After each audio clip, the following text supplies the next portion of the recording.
Exécuté par qui? Fabrice Florent. Salut Maud! Salut! Nous sommes de retour pour vous jouer un mauvais tour pour les fans de Pokémon.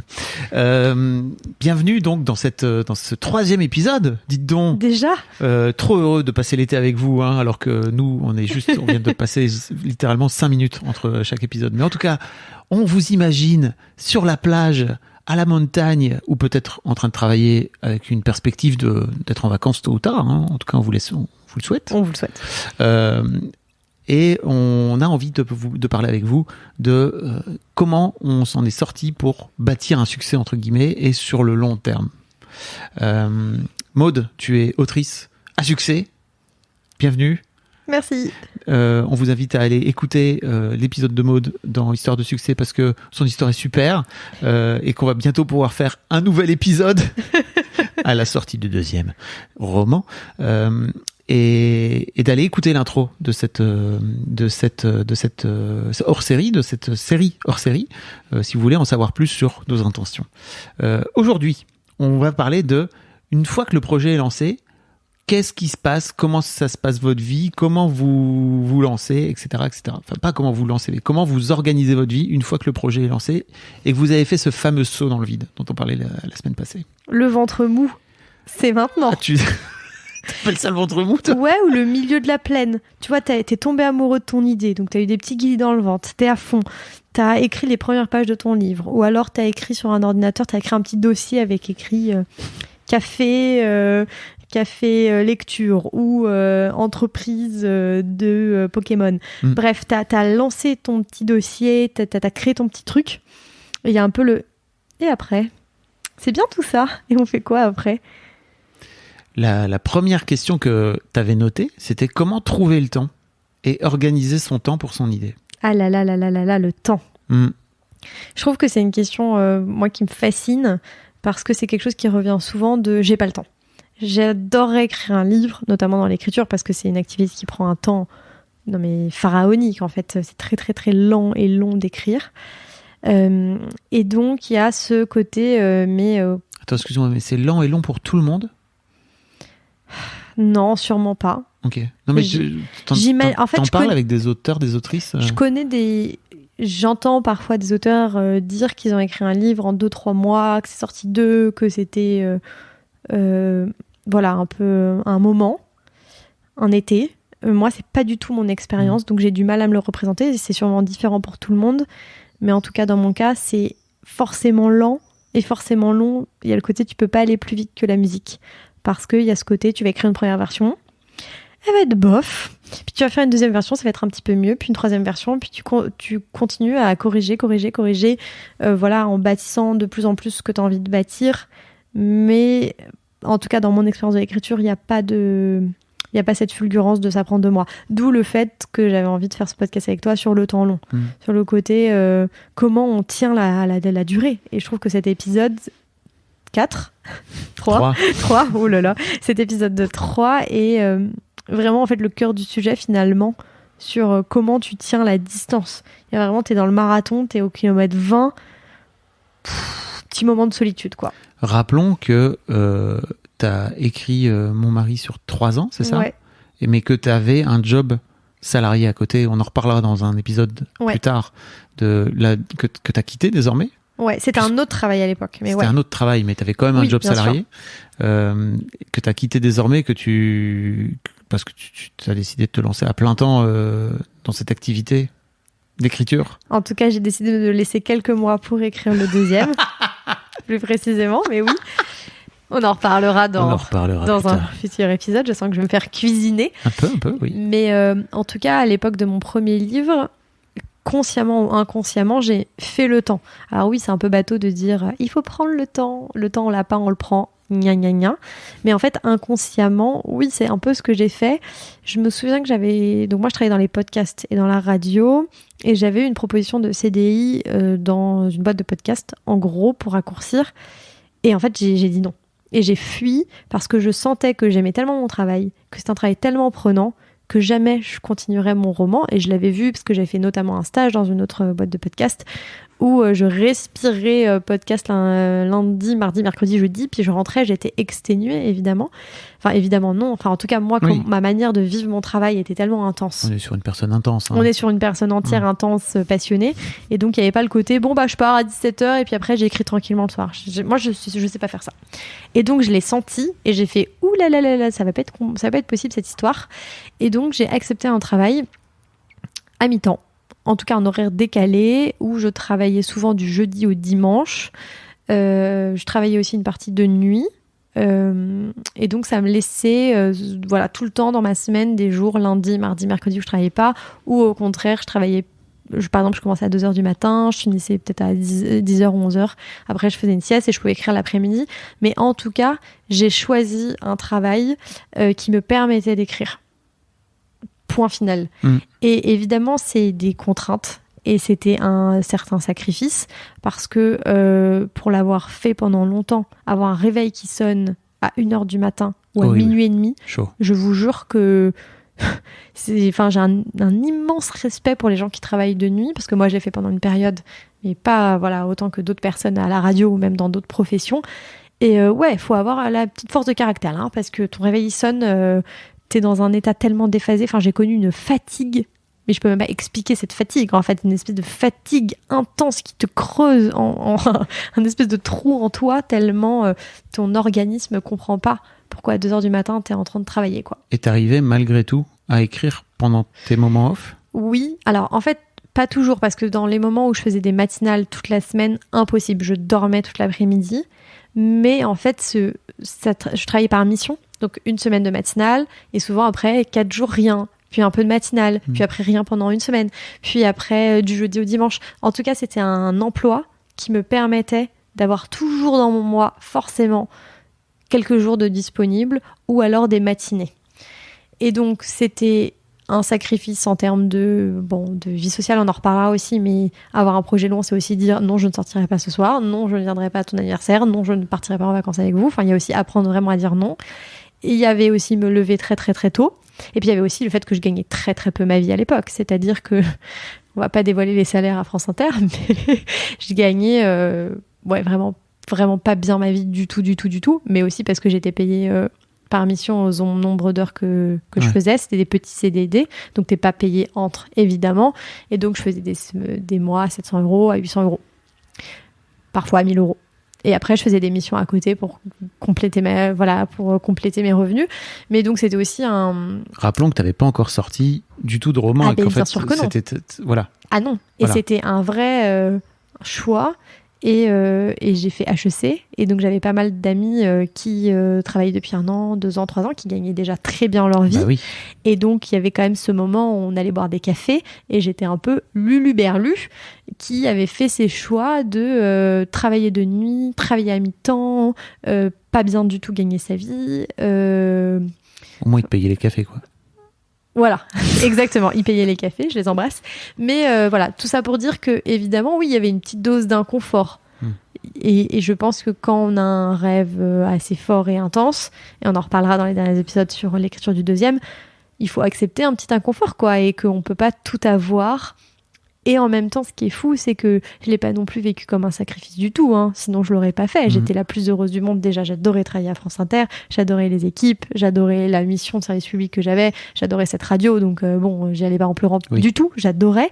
Mais c'est vrai que c'était un emploi qui était compatible avec le fait d'écrire, donc ça, évidemment, ça me rendait très heureuse. Et puis c'était... je peux pas dire, en fait, je me voyais pas faire autre chose, je me voyais pas faire différemment, je me voyais pas...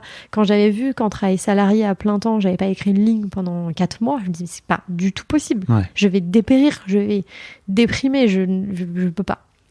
Et puis après, c'était aussi un projet de couple, pardon. Ouais, avant de parler de ton couple, c'est hyper intéressant, mais ce qui m'intéresse aussi, c'est est-ce que tu as envisagé d'arrêter d'écrire à un moment donné, au nom de la sécurité de ton CDI, qui, j'imagine, toi, te sécurisait de ouf, quoi? Non.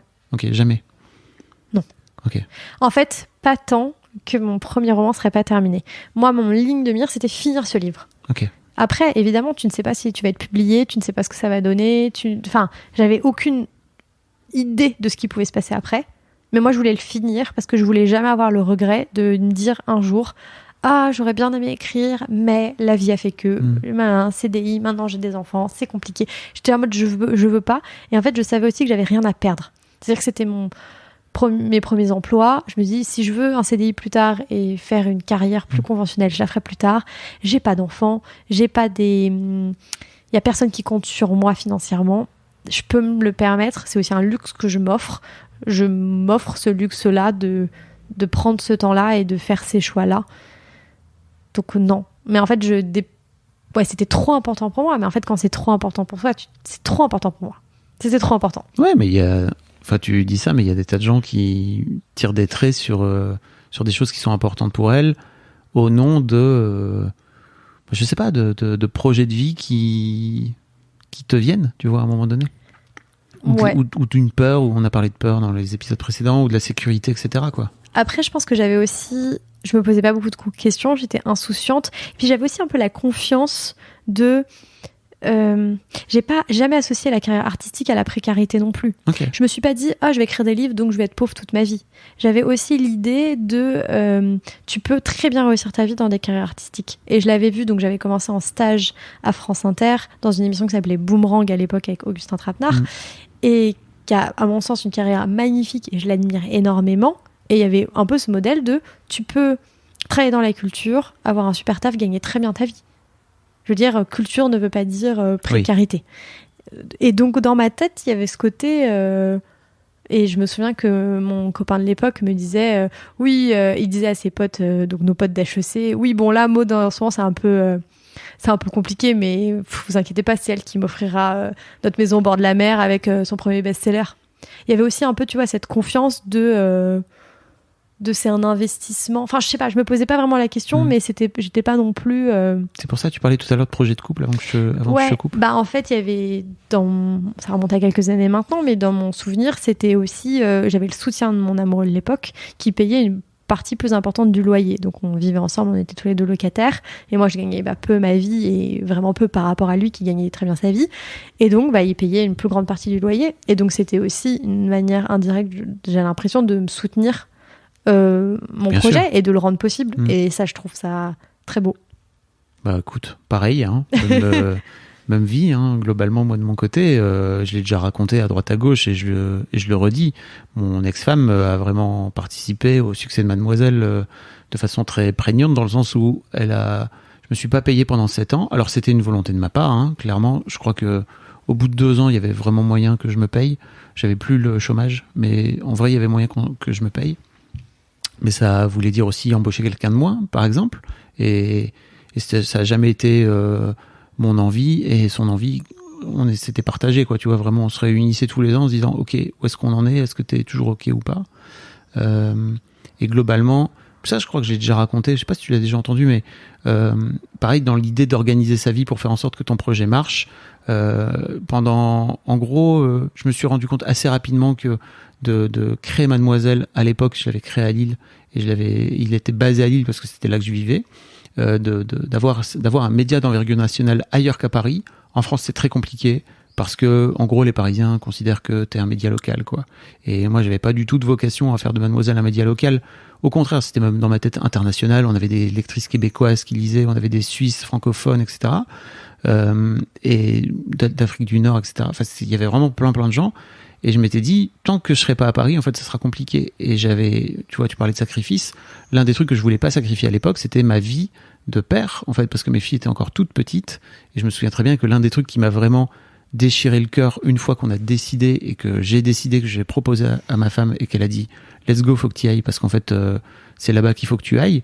Les premières semaines ont été très très douloureuses parce que je me souviens très bien que je focalisais sur l'heure du coucher. Je ne leur lisais plus d'histoire le soir et pour moi c'était trop dur vraiment. Et en fait peu importe, parce que je savais que j'avais ce truc qui me drivait et j'ai sacrifié en fait quelque part ma vie de père par rapport au projet Mademoiselle.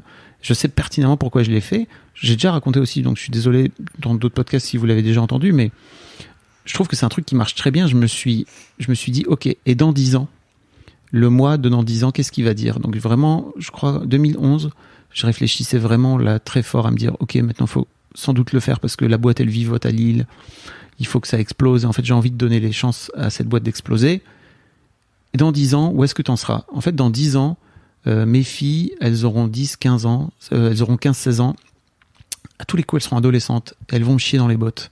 Est-ce que je serais capable de ne pas les envoyer bouler en leur disant je me suis sacrifié pour toi. Et en fait, voilà, aujourd'hui, comment tu me récompenses ? Non, pas du tout. J'avais pas envie d'être ce père-là. Et je me suis dit, je préfère me focaliser sur ce projet-là qui est vraiment mon projet de cœur, etc. Et en fait, on verra après ce qui se passe dans ma relation avec mes filles. Et surtout, j'ai pas envie d'avoir de regrets par rapport à ça. Et en fait, c'est ce qui s'est passé. Aujourd'hui, c'est un peu plus compliqué que ma deuxième fille parce que je crois qu'elle a du mal à encaisser encore le fait que je sois parti. Mais je sais que ça va changer et je sais qu'elle va comprendre, tu vois, avec le temps. Là où ma fille aînée, elle a pigé, tu vois, ce que ça représentait pour moi à l'époque. Mais ouais, c'est bien sûr plein de sacrifices. Tu peux pas ne pas faire de sacrifices, t'es obligé. Et j'aime bien ce que tu dis de vision à long terme. Moi, j'avais cette... Tu sais, c'est des petites idées bêtes aussi que tu te mets dans la tête de « je ne ferai pas d'enfant tant que j'aurai pas publié mon premier roman ». Okay. C'était très clair dans ma tête parce que je voulais pas dire... Enfin, en vouloir... Je me disais « mais je pourrais jamais aimer ce bébé » parce que je me dirais « mais tu m'empêches d'écrire ». J'aurais pu et peut-être un jour... Peut-être que j'aurais pu. En fait, je ne saurais jamais si j'aurais pu. Est-ce que j'ai fait mes bons accords, mais ma bonne concordance des temps, oui. Parce que tu es né. Et donc, je vais t'en vouloir. Je vais t'en vouloir parce que tu vas m'empêcher de savoir. Si au fond de moi, j'aurais pu finir ce livre qui est si important pour moi. Et je me dis, mais c'est impossible. Et pour moi, être mère, c'est quelque chose de très, très, très important. Et donc, c'était une manière de mettre dans la balance quelque chose de super puissant. Ouais. Et donc, à côté, un CDI et des peurs et d'autres trucs, c'était un peu bon. C'était pas grand-chose par rapport à ça. C'est toi qui m'as parlé de Tiny Beautiful Things, c'est ça ? Tout à fait. Que moi, j'ai vu en série sur Disney+, et qui raconte un peu ça, en filigrane. L'histoire de cette mère qui n'a jamais publié son livre parce qu'elle est devenue maman. Et il y a un peu de ça. Ouais, je me souviens plus bien de cette histoire. En fait, c'est un recueil de lettres auquel l'écrivaine Cheryl Strayed, que j'adore, répond. C'est un peu mon idole. Elle avait à l'époque un podcast aux États-Unis qui s'appelle Dear Sugars, qui est un podcast de courrier du cœur, qui était aussi une colonne dans le New York Times. Et donc, elle a regroupé dans un livre Tiny Beautiful Things des lettres très marquantes auxquelles elle répond. Et donc, j'ai construit ma connaissance émotionnelle et mon éthique et ma vision du monde un peu sur ce qu'elle disait. Enfin, c'est vraiment, elle a été très constitutive de ma vie. Et donc, je me souviens plus bien exactement de cette lettre, mais effectivement, ça ne m'étonne pas du tout. Et donc, c'est vraiment à l'américaine, le côté, il faut se lancer, il faut écouter ses rêves, vivre sans regret. Ce qui peut évidemment être agaçant parce que il faut quand même bien checker sa bonne dose de privilèges pour pouvoir se permettre de faire ce genre de choses. Et moi, j'ai un peu checké mes privilèges. Je me suis dit, putain, j'ai tellement de chance de pouvoir me permettre de moins bien gagner ma vie. Après, évidemment, ça veut dire que je pars pas en vacances. Ça veut dire plein de choses qui vont avec.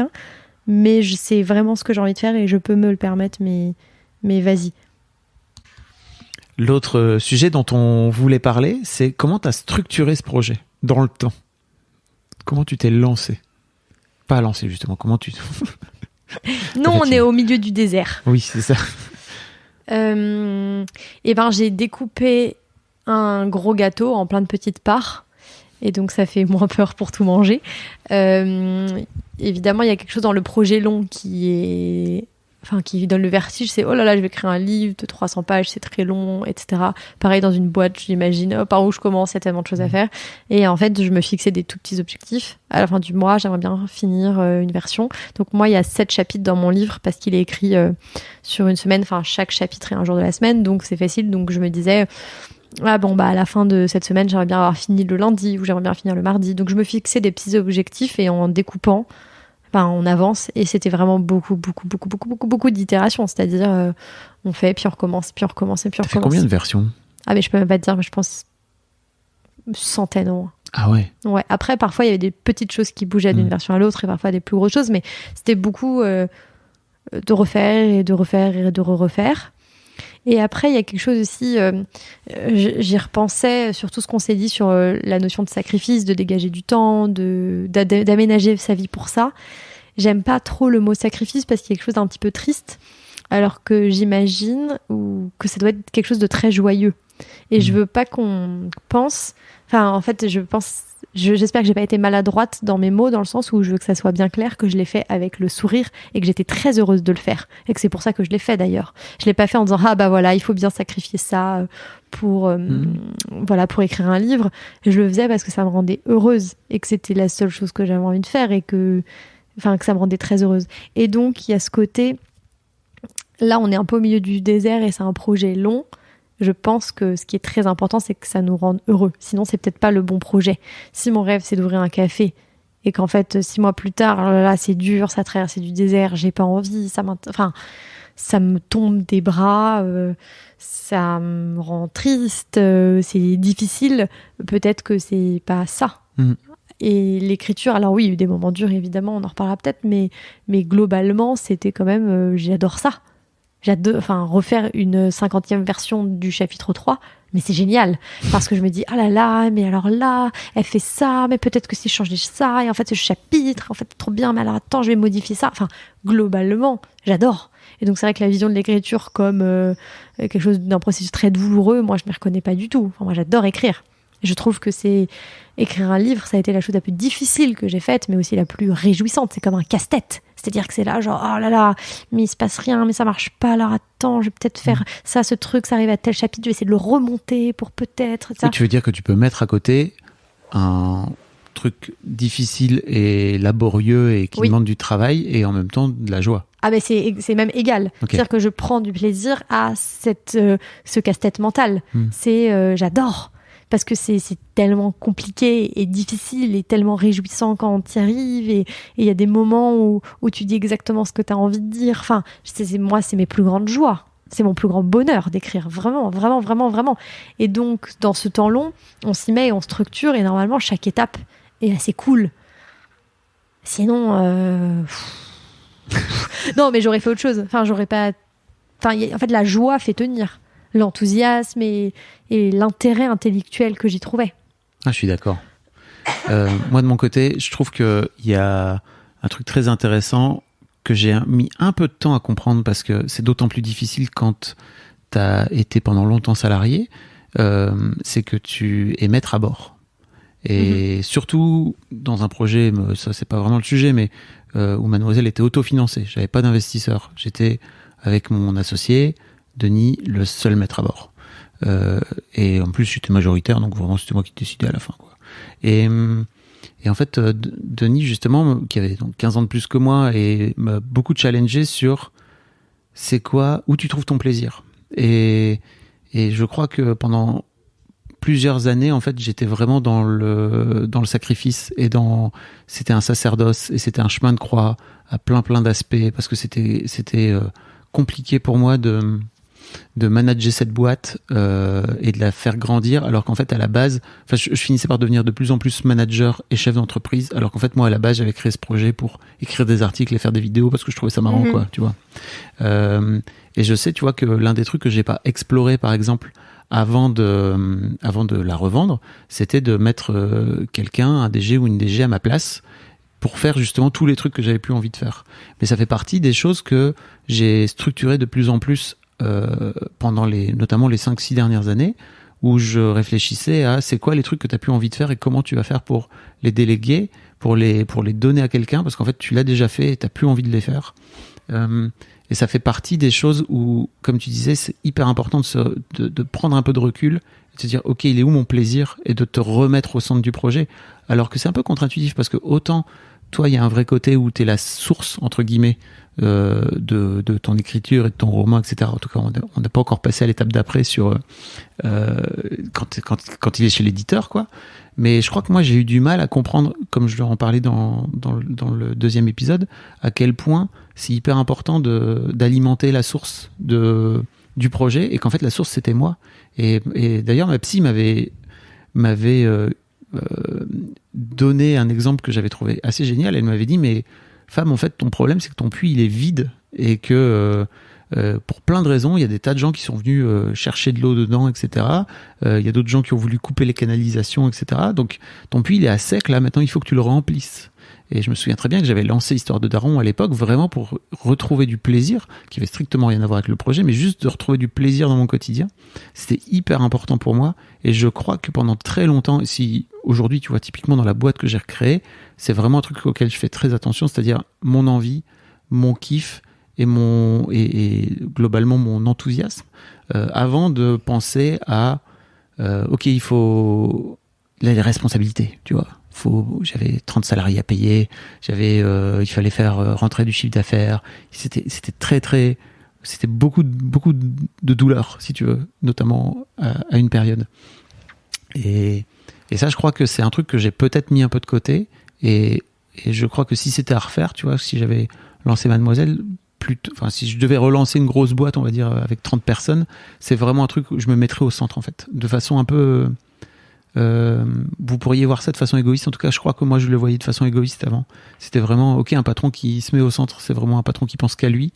Alors que, pas du tout. En fait, pour moi, c'est un patron qui oublie pas et qui a en tête que la personne la plus importante dans ce projet, c'est lui. Parce qu'en fait, s'il s'écroule, tout le reste s'écroule, quoi. Et que le vrai... Ça a l'air de te laisser songeuse. Non, je réfléchis pendant que tu parles parce que ça me fait penser... Oui, le vrai moteur, la vraie essence, c'est la joie. C'est-à-dire que suivre son rêve, avoir une idée, la mettre en œuvre, se lancer, sauter dans le vide, etc., c'est censé quand même nous rendre plus heureux. C'est-à-dire que demain, tu veux devenir... Ton rêve d'enfant, c'est d'être graphiste. Alors que tu es comptable, tu te dis, ok, j'ai ce rêve, je vais me lancer, je me suis lancée, j'ai écrit les premières pages de mon projet, je le tiens sur la durée.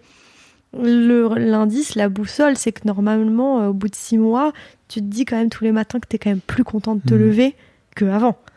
Et c'est quand même ça qui fait qu'on finit la course. Et donc de ne pas perdre la joie et l'enthousiasme. Et ça me fait... Moi, je suis très, très fan tu la connais peut-être, de Pauline Legnaud, oui, qui est une entrepreneuse qui a monté la marque Gemio et que moi, j'aime beaucoup pour ses podcasts. Ça s'appelle le podcast de Pauline Legnaud, que j'écoute assez religieusement, qui parle d'entrepreneuriat, mais pas que. Et elle dit souvent ça, que quand tu crées ta boîte, après, en fait, tu fais plein d'autres choses. Tu as plein d'autres missions, mais qu'il faut vraiment te poser la question de qu'est-ce que tu as envie de faire. En fait, il n'y a pas de passage obligé, et c'est la même chose quand tu écris un livre.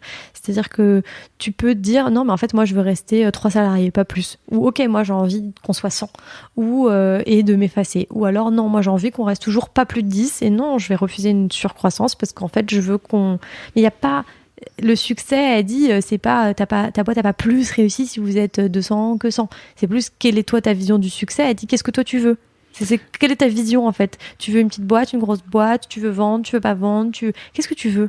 Ouais, mais ça, et j'aimais bien cette idée de pas se dire, c'est comme ça. Ouais, et en même temps, dans un domaine, enfin dans une société capitaliste, pour plein d'entrepreneurs, c'est vachement plus intéressant d'avoir une boîte à 100 salariés que d'avoir une boîte à 3 si tu veux venir te coller de ok, c'est quoi le succès, quoi, tu vois. Donc, elle déconstruit vachement ça, parce qu'elle dit aussi qu'une boîte à 3 salariés, si tu te payes très bien, tu te prends tes mercredis, t'as pas plein de personnes à manager, enfin, c'est aussi une vie de liberté que t'as peut-être pas dans une boîte à 200. Enfin, c'est pas... Le succès, ça peut être aussi de très bien gagner sa vie en bossant 2 jours par semaine, hein. Ce que je trouve pas mal aussi. Moi, je suis très d'accord avec cette idée, mais je crois que je l'étais beaucoup moins à 30 ans. Et vraiment beaucoup moins. Parce que pour moi, en fait, le succès, ça allait aussi avec... tu vois, j'avais doublé ma surface de bureau, j'avais 200 mètres carrés dans Paris. Et pour moi, il y avait un truc, j'en avais un peu rien. Enfin, j'en faisais pas un truc de statut, mais c'était juste pour moi, ça servait le projet. Et le projet, plus il était gros, plus c'était important qu'il soit gros, parce qu'il était tellement bien pour la société d'une manière générale que le sacrifice que je devais faire pour lui, tu vois, c'était de lui offrir toutes les chances de pouvoir être le plus gros possible et de pouvoir être le plus influent possible et de pouvoir faire le plus de bien possible, quoi, quelque part. Mais ça veut dire que là, quand je t'écoute... Il y a beaucoup d'égo perso derrière. C'est surtout moi le mot sacrifice qui, plus ça va, plus il me trigger. Il me trigger et je me dis peut-être, si vous nous écoutez et que vous voulez monter un projet, bâtir quelque chose qui est important pour vous, attentionné à prendre l'habit du sacrificiel. Bien quoi. sûr. J'ai une coach qui me disait ça n'est pas écologique, c'est-à-dire que ça n'est pas bon pour ton environnement, mais avant tout pour toi, quoi, tu vois. Ouais. C'est-à-dire, faut pas faire ça, quoi. Et bien sûr, c'est évident. Le côté, je vais quitter mon taf et ça va être un sacrifice et je vais m'auto-flageller et pas me payer parce que je vais écrire un livre et ça va être dur et je vais plus jamais voir mes amis et ça va être horrible et tout ça. Oh là. Après, sur l'argent, je mets un bémol, hein, parce qu'il y a plein d'autres choses qu'on projette sur l'argent. Mais bon, ok. c'est mon petit bémol truc. accepté. Mais ouais, ça me... Quand on est au milieu du désert, chemin, comme tu là, dis. du désert, il faut quand même qu'on soit un petit peu en train de danser et qu'on soit content. Après, il faut aussi parler des moments plus durs. Ouais. Mais voilà. On peut en parler. si On tu pourra en parler. Peut-être que là, peut-être dans l'épisode suivant, sur écoute, surmonter les... on avait géré son regard interne, que je trouve trop intéressant. Comment tu fais pour te sentir patron, te sentir autrice? Toi d'abord. Alors moi, ça a été très très dur. Et je l'ai décrypté il y a quelques années, un peu tard, par rapport à mon parcours de patron. En fait, pendant très longtemps, j'ai eu un mal fou à me considérer comme le patron de Mademoiselle. Mais pour une bonne raison, c'est que mon père, que j'adore, qui peut-être sans doute écouter cet épisode, mon père était radicalement de gauche, enfin il est toujours vivant. Mon père est radicalement de gauche, et mon grand-père était communiste, et j'ai été éduqué en gros, les patrons ils branlent rien et ils sont super bien payés, ils foutent pas grand chose, quoi, tu vois. Donc c'était dur pour moi de venir m'associer à ce truc-là. Mes parents, je suis ce qu'on appelle un transfuge de classe, n'est-ce pas? Mes parents n'ont pas fait d'études, etc. Et je crois qu'il y avait c'était un peu compliqué, tu vois, pour moi de prendre totalement cette casquette et de mettre la veste de patron et de l'assumer totalement vis-à-vis du reste du monde, en tout cas. Là où aujourd'hui, j'ai plus aucun problème, tu vois, à me dire, ok, en fait, je suis le patron, je suis le propre boss de mon projet. Et sur les dernières années chez Mademoiselle, ça allait beaucoup mieux, mais les premières années, ça a été vraiment, vraiment, vraiment compliqué, et ça a amené à plein d'imbroglios managériaux, parce que de ce fait-là, je crois qu'il y avait aussi une histoire de trouver sa place vis-à-vis de mes premiers salariés, etc. à l'époque, où aujourd'hui, je sais pertinemment qu'il y a des trucs que je laissais passer, mais parce que j'avais aussi peur du conflit, donc ça va aussi avec. Tout ça a été mélangé, et finalement, j'ai appris avec le temps à trouver ma place, en fait, et à m'imposer, mais avant tout dans ma tête. C'est juste de me dire, ok, en fait, c'est moi le patron, et si je suis pas le patron, il y a personne d'autre qui sera le patron à ma place, en fait, parce que tu vas pas laisser tes salariés être le patron, c'est pas l'objectif. Et toi, en tant qu'autrice? En fait, je pense que c'est un peu différent parce que t'as pas la fonction avant de sortir le livre. Dans ma tête, la question se posait pas trop parce que t'es tout seul. Donc j'avais personne à qui dire je suis autrice. J'étais juste en train d'essayer d'écrire mon livre et donc je l'écrivais. Je sais pas comment dire. Ouais, je vois. Donc C'est Navo qui disait un truc très intéressant. Il disait en fait, si t'attends des autres qui disent à ta place que t'es autrice ou que t'es auteur ou peu importe que t'es ce que tu veux, sauteur en élastique, etc. En fait, ils le feront pas. C'est à toi de le décider, et c'est à toi de décider que tu l'es, en fait. Et je comprends, en fait, tu vois, de ce truc de te dire, en fait, moi, tant que j'ai pas publié un truc, je le suis pas. Enfin, moi, je me posais même pas ces questions-là. Moi, j'étais vraiment à l'usine de la manufacture du livre. Moi, j'étais en train d'écrire mon livre, en fait. Okay. Donc, j'étais genre, oh là là, comment je vais structurer la fin? Oh là là, tel perso. J'étais les mains dans le cambouis. Donc, la question dont c'était perçu, dont je me le disais, enfin, je me suis posé pas du tout ces questions. C'est plutôt par rapport à toi, ce regard interne que t'avais.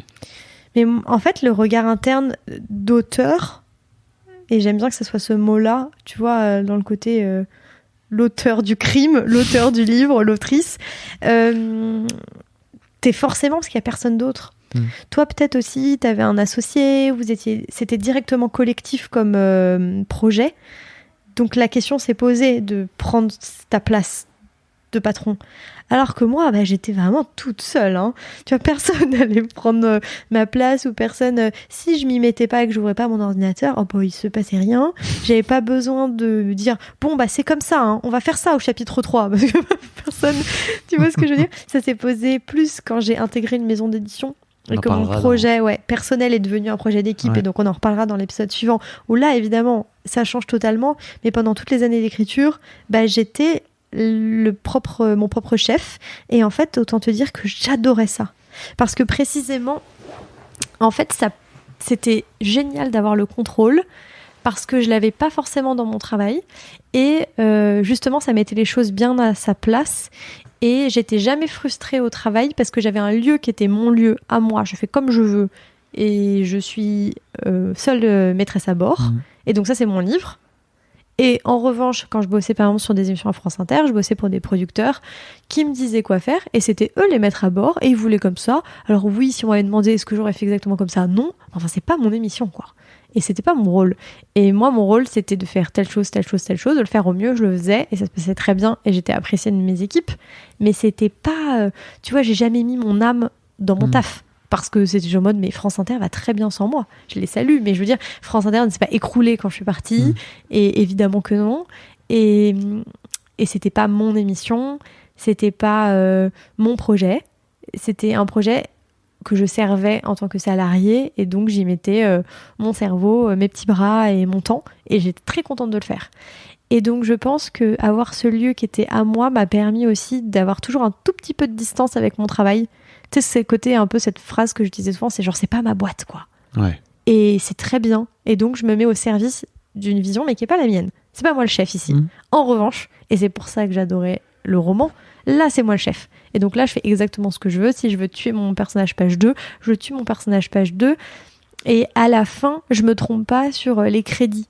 Dans le sens où à la fin, ce livre c'est le mien. Il y a mon nom sur la couverture, et ça, c'est pas du tout négociable. C'est mon bébé, c'est moi qui l'ai créé, c'est moi la chef. Et c'est, tu vois, mon projet. Et ça, t'as jamais eu aucun souci avec ça ? Ah non, pas du tout. Okay. Mais parce que aussi, je nourrissais cette petite frustration ailleurs, où je bossais sur le projet des autres, et je me suis dit, à la fin, j'y donne des heures et des heures et des heures et des heures, c'est pas mon projet, ça sera pas mon nom sur la couverture de l'émission, tu vois, c'est pas ma boîte, c'est pas moi. Mais donc, il y avait ces deux lieux, et plus le temps passe, plus je sens que j'ai besoin d'avoir ce lieu-là pour bosser, et on en reparlera après. J'ai bossé ensuite pour la Radio Énergie, où j'ai créé des podcasts, où j'étais rédactrice en chef, et donc je travaillais sur plein de podcasts, et avoir mon livre à côté m'aidait, je pense, à être une meilleure red chef, parce que j'avais mon lieu qui était à moi. Et donc après, je voulais créer un podcast sur, par exemple, l'influence. Je me disais, qui va être la bonne journaliste pour l'incarner, qui va être les bonnes équipes, tu vois, j'avais pas besoin d'y mettre mon nom, qu'on parle de moi, j'avais pas besoin de l'incarner, j'avais pas besoin d'être au centre du truc. J'étais hyper heureuse dans l'ombre, parce que c'était pas mon projet, c'était pas mon moment. J'étais red chef, et je trouvais les bonnes personnes. En revanche, j'avais besoin d'avoir un lieu où là, par contre, je mettais mes tripes, je mettais mon âme. Mais quand je mets mes tripes et je mets mon âme, je veux que ça soit mon projet, que ça me revienne. Je veux pas que ça soit je comprends. Quelque chose qui m'appartient pas. On avait noté aussi comment tu gères les up and down. Parce que dans le désert, ah ouais. Il y en a, hein. Il y a des moments un peu, t'attends le verre d'eau, quoi. Et ben, il y a l'idée qui te permet de tenir. Il y a, pour ma part, les petits éclairs. Par exemple, dans mon texte, il y avait plein de moments où j'étais en mode oh là là, il n'y a rien qui va, c'est nul. Mais quand j'étais vraiment honnête, j'étais en mode il y a quand même ce petit chapitre que j'aime bien. Ça peut être une phrase, un passage, un petit truc, j'appelais ça mes petites pépites. Il y en avait 2-3, tu vois, sur un truc qui fait 200 pages, j'étais un peu genre mais au moins elles existaient, je m'y accrochais dur comme fer en me disant non, il y a quand même 2-3 trucs où je sais que pour ça vaut le coup. Et donc je m'accrochais un peu aux branches. Et après je continuais et puis je travaillais. Et puis je savais, on en revient au début de notre discussion, je sentais en même temps que la validation et que la sortie du désert, il n'y aura que moi qui pourrais sortir du désert. Alors oui, je peux demander à des gens de me relire, de m'aider, de me donner des conseils et de me dire que c'est bien, mais enfin... en fait, il y a que ta petite flamme intérieure qui veut dire « Mais si, vas-y !» Il faut que ça vienne de toi. Et toi, tu sors comment du désert, du milieu, du ventre mou? En fait... c'est très marrant parce qu'un jour, j'ai trouvé un un petit cartoon qui est une sorte de petit mème que j'ai jamais retrouvé en fait. Ça me saoule parce que c'est vraiment la dernière fois que je l'ai trouvé. J'aurais dû l'enregistrer, je l'ai pas fait. Qui était, tu vois, un petit lapin, une sorte de petit personnage en 9 cases. Et en fait, c'était fuck, yeah, fuck, yeah, fuck, yeah. Et c'était que ça en fait. C'était chaque case, il y avait un moment où il disait fuck, la case d'après il disait fuck, la case d'après il disait yeah. Et c'était, en fait, c'est la vie d'entrepreneur. C'est-à-dire que pour moi, c'est vraiment ça où t'as pas le temps en fait de profiter des victoires. Et ça a été un vrai truc sur lequel j'ai beaucoup travaillé les dernières années parce que justement avec mon histoire de puits, etc., c'était ok, prends un peu de recul et fais en sorte de célébrer et de profiter des victoires et de kiffer le moment parce que ça ne dépend que de toi. Il y a que toi qui décides à un moment donné de te dire putain, là c'est cool quand même. De prendre le temps de regarder en arrière et de te dire pas mal, good job et tout, de te faire un auto high five et tout s'il faut, de le faire avec tes équipes bien sûr, etc. Mais surtout de toi à toi. Bon, en tout cas c'était plutôt ça. Avec les équipes j'avais moins de problèmes, en tout cas les dernières années. Mais avant ça j'étais incapable de célébrer quoi que ce soit. Pour moi c'était toujours ok, c'est quoi le truc d'après. C'était abominable et c'était abominable pour mes équipes, c'était abominable pour moi, c'était abominable pour tout l'écosystème horrible. Et en fait les fuck, enfin tu vois les down, bah juste tu les prends dans la gueule et tu les gères. Et en fait, tu passes à la suite parce que t'as pas le temps de t'apitoyer dessus et t'as pas le temps t'as pas le temps de prendre le recul. Tu le prendras un peu plus tard. Tu le prendras quand ce sera plus le temps. Quand moi, je faisais tous les 6 mois à peu près un plan de ok, c'est quoi la suite, c'est quoi les trucs sur lesquels j'ai envie de travailler, j'ai envie d'aller, etc. Ou le projet. Et c'était à ce moment-là, tu vois, où tu prenais les trucs un peu plus durs et tu te disais ok, c'est quoi, qu'est-ce que ça a créé et tout. Mais sinon, jamais le temps, quoi. T'as pas le temps. Chez Mademoiselle, c'était tous les jours, il y avait des tas et des tas de merde à gérer et il y avait de temps en temps une victoire. Et la victoire, fallait la prendre, il fallait la chérir, quoi. Donc ouais, c'était...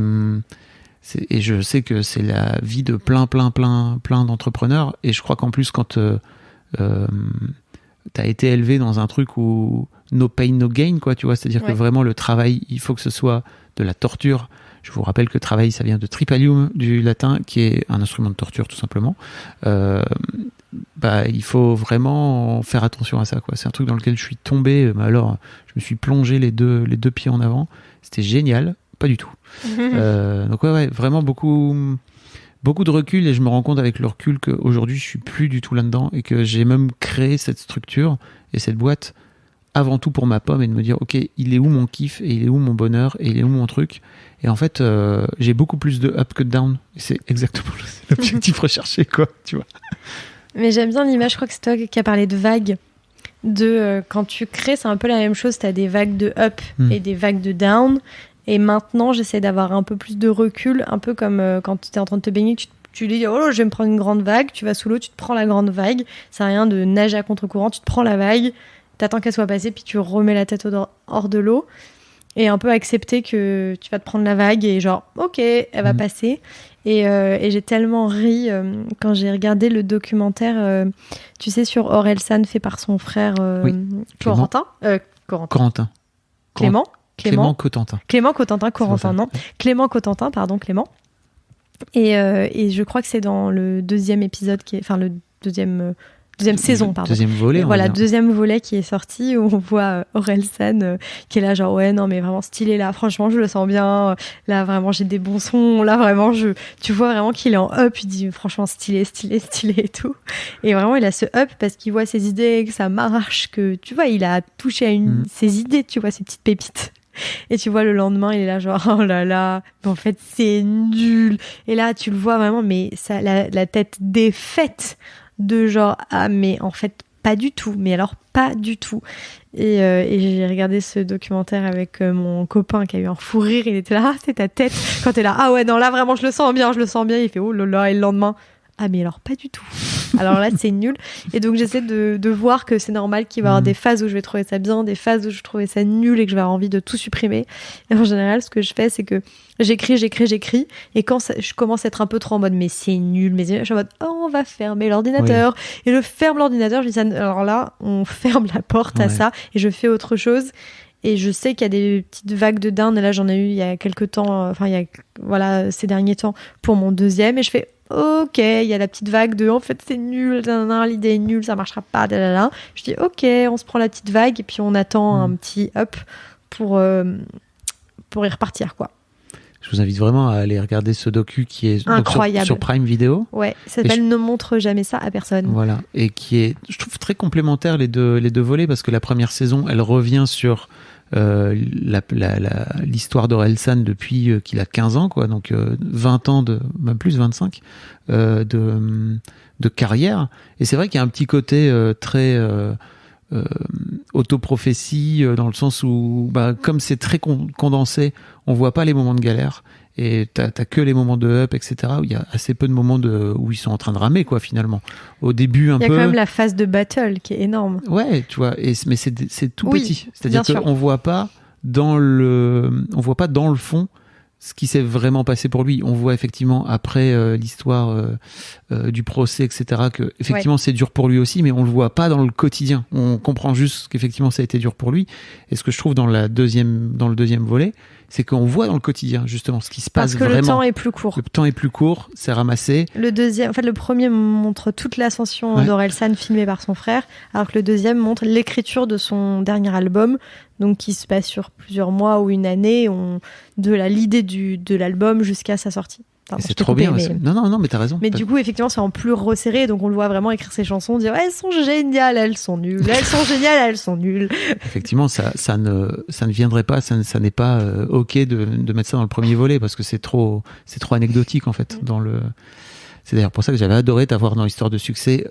Alors que tu viens de sortir ton premier bouquin, c'est que je suis à peu pré convaincu que dans 5 ans, quand tu auras eu 3 best-sellers énormes, tu te souviendras plus de ce que tu as raconté. Mais je m'en souviens déjà plus. Moi non plus. C'est un peu le principe des podcasts, c'est que tu parles, après tu dis, je dis quoi déjà ? On se retrouve la semaine prochaine pour parler d'un tout nouvel épisode qui s'appelle Savoir s'entourer et demander de l'aide. On va parler de travail en équipe. Voilà. On vous fait des bisous et puis on vous dit RDV la semaine pro. À la semaine prochaine. Jeudi prochain. Bisous, 6h. Salut.